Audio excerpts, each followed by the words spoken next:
All right, today we're going all over supplements. Very exciting. It's definitely a kind of frequently asked question. All of these things, which type of vitamin should I be taking? Creatine, protein powder, amino acids, fiber, probiotics, yada, yada, yada. A lot of times people come into frequency already having a long list of things that they're taking or that they have taken before, or maybe have questions, or maybe your coach recommended something. So I'm going to just kind of dive deep. Obviously, it's just an overview. I think literally each one of these topics could have its own hour-long presentation, and we're going to try to keep this entire thing under 10, 15 minutes. So if you have any further questions, you can obviously reach out afterwards and let me know, or just at the end of this call, ask any questions, maybe about specific, brands or milligrams, like how many, how much of each item you should be taking, when you should be taking certain things. There's obviously also like herbal recommendations, different teas that help things like this. So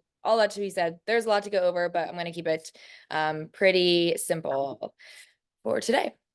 Okay, so big disclaimer to start with. Number one, none of these are necessary. None of them, none of them, none of them. To be honest, I haven't taken any supplements consistently, like ever. I'll go through like a 3 to 6 month phase of taking supplements, and really that's ideally as long as you should need to take something. You shouldn't need to supplement with something forever. It's never required. You could be absolutely in the best shape of your life, the healthiest person, and never touch any of these things. So I want to make that very clear. If budget is ever a thing for you, please do not spend a single dollar on a supplement, because you'll just be wasting your time and money more than anything, especially if you don't have things like your nutrition, your movement, your lifestyle patterns, your sleep, your stress. If none of those are under control, if any of those areas are not under control or haven't been consistent, you're literally just wasting your time and money. And that's just something I really don't like to see, because there's just other areas for your energy and your time and your money to go towards that will actually benefit you. This is a industry that makes a lot of money. There's so many different random pills in a cute little marketed bottle that you'll spend 20, 40, $60 on, because they make you feel like you absolutely need it, it's required, and you do not. Or that any of these make a huge difference, right? So even if you do have your movement, your nutrition, your lifestyle factors all under control, and you add these things in, none of them are going to make an extreme difference to where you honestly probably even notice. These are all happening at like a cellular level, that it's like, okay, if you want to add some sprinkles on top of this, cool, but it's not necessary. You still have the whole cake. Even without the sprinkles, you still eat the cake, sort of thing. Okay, so way too often I hear beginners asking all about creatine, prioritizing protein bars. Like I get a lot of new clients who are like, "Oh, I had like, my protein bars for the day. I went out and I bought a protein shake, and should I be taking creatine? And I just bought these probiotics, or I've been taking these probiotics because I experienced bloating and yada yada." That should not be where any of your energy or your care goes at all, I would say, but especially in the beginning. You can become the fittest and healthiest person without ever using any of these, and that ideally should be the goal. The goal is to get all of the vitamins, the minerals, the probiotics, the protein, the creatine, from the amino acids from the foods that you are eating, or from the things that you are doing in your life. You can get vitamins from, the sun and from nature and being outside and movement and all that. So that's the goal, is to be able to get these things with what you're doing, not swiping a credit card and having it delivered to your front door in a synthetic processed way. All right, now let's dive into it. Vitamins and minerals. So a couple of these are just like literally four, I think I have here, that at least I am comfortable talking on, and that I think are the four that could be beneficial to supplement if you are not getting them in your foods, or just kind of going over what are the benefits of, because I think a lot of times people say things that maybe they're not exactly sure what it's about. So vitamin D/K2. And I say that because a lot of my clients, I think, could end up benefiting from supplementing with vitamin D, whether it's winter time, and even if you're living in Florida and it's winter time, or maybe you're working in an office and you just never go outside. If you're not getting at least like 30 minutes a day of direct sunlight, I think we all could benefit from supplementing with vitamin D. Vitamin D not only improves your mood and lowers the risk of depression, improves your bone health, because it allows you to absorb calcium from other foods better. It improves your immunity, so you get sick less often. But also, vitamin D plays a direct role in testosterone, which is a hormone that we absolutely need in order to feel energized, happy, lose body fat. Testosterone plays a massive role in your body's ability to lose body fat, which is why when women get on birth control or get off birth control or have ever had any sort of hormonal thing going on, you usually have a hard time losing body fat, or you have a hard time gaining muscle, or maybe you feel fatigued and lethargic. And if you get your blood work done, I can pretty much guarantee that you probably have low testosterone. So I definitely recommend supplementing with vitamin D, but you do want to make sure that the vitamin D that you get also has K2 in it, which is like a form of calcium, because if you supplement with too much vitamin D and don't also pair that with supplementing with calcium, you can end up with some kind of like heart bone situation thing going on. So you just want to make sure that you supplement those together.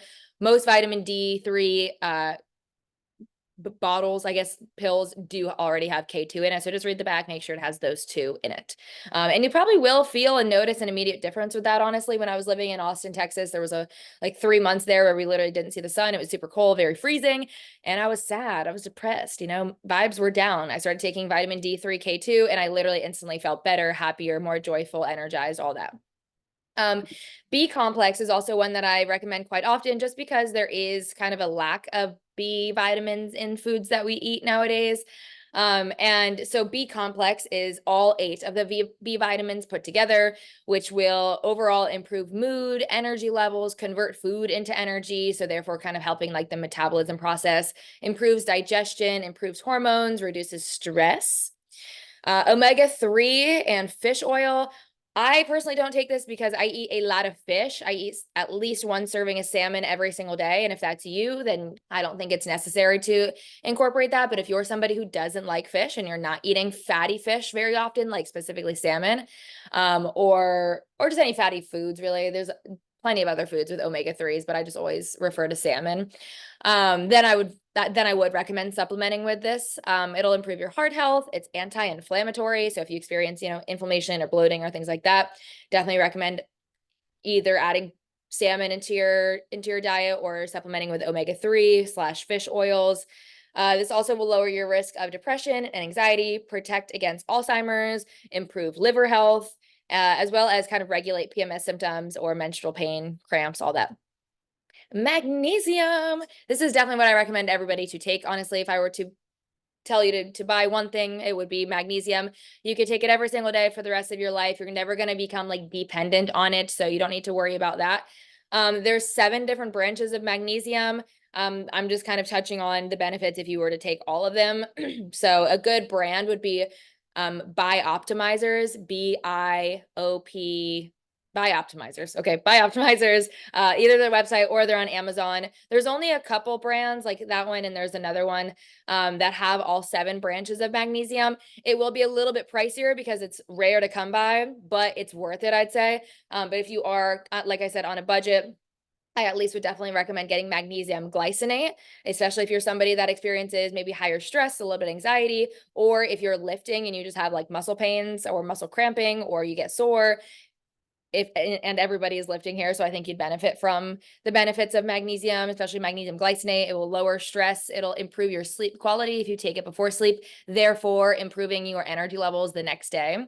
But overall, all the different types of magnesium can improve digestion, improve energy function, mental health support, sleep support, reduce cramping. So when I'm on my period or when my clients are on your period, if you're noticing, PMS symptoms, lots of cramping, I would double up in your magnesium. So if you're taking, let's say, 300 milligrams every night, let's double it up to 600 milligrams. As well as, aids in digestion. So if you're somebody who's not going to the bathroom every day, if you're not going poopy every day, I would do magnesium citrate or citrate, however you say it, or magnesium oxide. Either of those will specifically get things going. Protein, creatine, and amino acids. So amino acids are just the protein block, or sorry, the amino acids are the building blocks of proteins, okay? So these all 3 kind of go hand in hand. Protein should always be prioritized from whole food sources, okay? Get your protein from meats, fish, eggs, dairy, legumes, whatever, nuts, things like that. If you're in an emergency situation, I'm talking you're on a car ride and all of the food that you packed flew out the window and there's absolutely no restaurants, there's only a gas station and they sell nothing but protein bars and you're starving and or you're gonna, eat your own arm off, then let's get a protein bar, let's get a protein shake. Ideally, the less ingredients, the better. So I would always prioritize protein powder, especially the brand Kion, the one that we have a supplement discount or a discount code with, because I literally recommend them so much and I messaged them asking for a discount code and they gave it to me, which I thought was pretty cool. But the back of the Kion protein powder, there's literally 4 ingredients as it should be. It's sweetened with stevia leaf as it should be, rather than sucralose, rather than adding a shit ton of added fibers that make your digestion terrible, or a lot of filler ingredients like xanthan gum and whatnot that will fuck up your digestion. So ideally protein powder as number 1. Second option would be a protein shake, like a pre-made one. And then at the very bottom tier would be a protein bar. I'm not joking. I literally would rather you eat a Snickers bar than almost every protein bar out there. They're literally going to be less calories. It's going to be less filler ingredients. It's going to be less artificial sugars. You're going to digest it better. It'll have less added fibers, so you'll be able to go to the bathroom. So yeah, just putting that out there, that if you're just hungry and you just want something sweet, literally compare the ingredients and the macros to a protein bar and a Snickers bar. Sometimes you're literally better off with a Snickers bar, which that says a lot. Okay. And if you are going to have a serving of artificial protein, whether that's a scoop of protein powder for the day or a protein shake or a protein bar, limit yourself to 1 serving of these per day. So I don't want a protein bar and a protein shake, or a scoop of protein powder and a protein bar. 1 serving of an artificial protein source per day. If you are taking creatine, make sure it is creatine monohydrate. And when you read the ingredients on the back, it should be just creatine, nothing else. And if you are going to take it, make sure you take 5 milligrams per day, every single day. It's not something that you can take just intermittently or occasionally. So if you feel like you're going to forget it or whatever, then just don't take it. Like, you're literally just going to benefit more if you just don't take it than if you take it sporadically.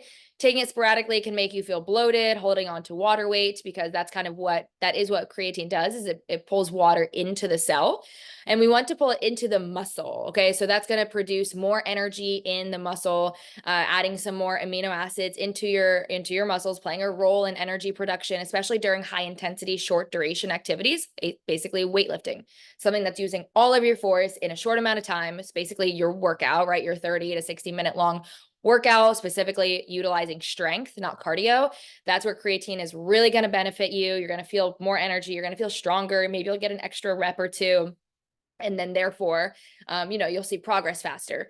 But making sure that you take it every single day is super important, and making sure that you're drinking enough water. So if you're not drinking enough water, don't take creatine then. So we really got to make sure you're drinking at least 80 to 100 ounces of water per day, like minimum. I'd say closer to the 100 ounces of water per day.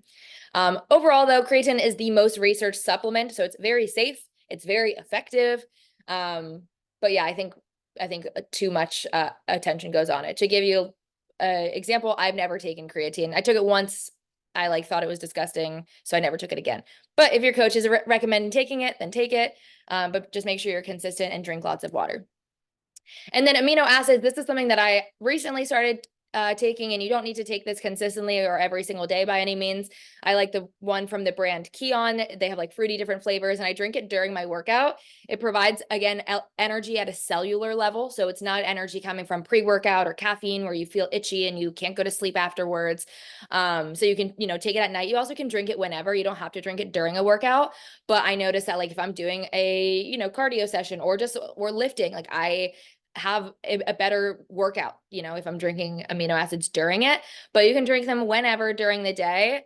It'll improve energy, endurance, and it kind of gives you the benefits of protein without eating the calories of protein. So it's kind of a little hack, right? What protein is to its root is amino acids. So if you're drinking amino acids, you're getting the benefits of what protein is doing for your body and your muscles without eating calories from food, so that's like a little hack there, without demonizing calories or food. Good God, don't take that away.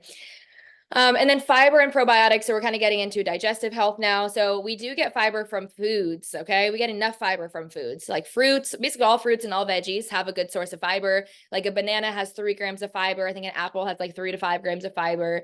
Oats have fiber. I think like a serving of oats has like 6 to 8 grams of fiber. Dates, figs, avocados, beans.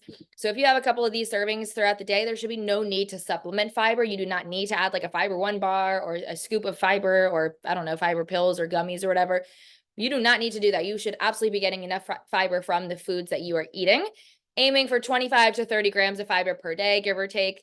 And that will improve your digestion. Fiber kind of is like glue. So if you're experiencing loose stools or diarrhea, we definitely want to increase your fruits, your veggies, your dates, your figs, increase your overall fiber intake. But also if you're not eating any fruits and veggies, you're not getting any fiber, and you're not going to the bathroom very often, first of all, make sure you're drinking enough water. Second of all, let's increase your fiber intake with whole foods. Probiotics, these are kind of like the good bacteria in the gut. However, we have lots of different bacteria in the gut, literally billions of bacteria in the gut. So if you are just taking a random probiotic supplement, like probiotic pills, or you're drinking kombucha every single day for the probiotics, you actually could be adding too much of the good bacteria, which then throws off your gut microbiome in general. So I would not recommend supplementing with any kind of probiotics ever. I would get all of your probiotics from whole foods like Greek yogurt, kimchi, sauerkraut, cottage cheese, basically anything that's fermented will be a good amount of bacteria. And these are going to be way more beneficial anyway and more effective than like a pill or fiber supplement. All right. That's all I got. Where'd you go? All right, I'm back. Cool. Any comments, questions, concerns? Anything that was like, ooh, fun fact? I have a question. Yeah. Okay, so I know you've said it once before, but I forget what you said to take.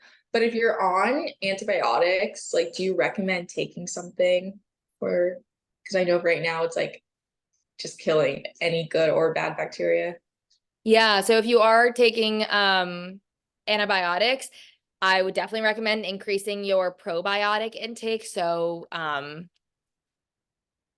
cottage cheese, Greek yogurt, fermented foods like sauerkraut, kimchi. But since probiotics are like a pill, like a supplement, then that's when I would say you would be fine supplementing with kind of like a pill or supplement of a probiotic. It's kind of like, all right, the antibiotics are coming from an artificial sense, so we can use an artificial sense of probiotics. But yeah, definitely making sure that you're building up the good bacteria in your gut when you are taking antibiotics. I would do it with probiotics. Okay, thank you. Of course. Anybody else? Nope. All right, cool. Well, thanks for showing up, guys. I will see you next week. Let me know if you have any questions, and yeah, have a great rest of your night. Thank you. Of course.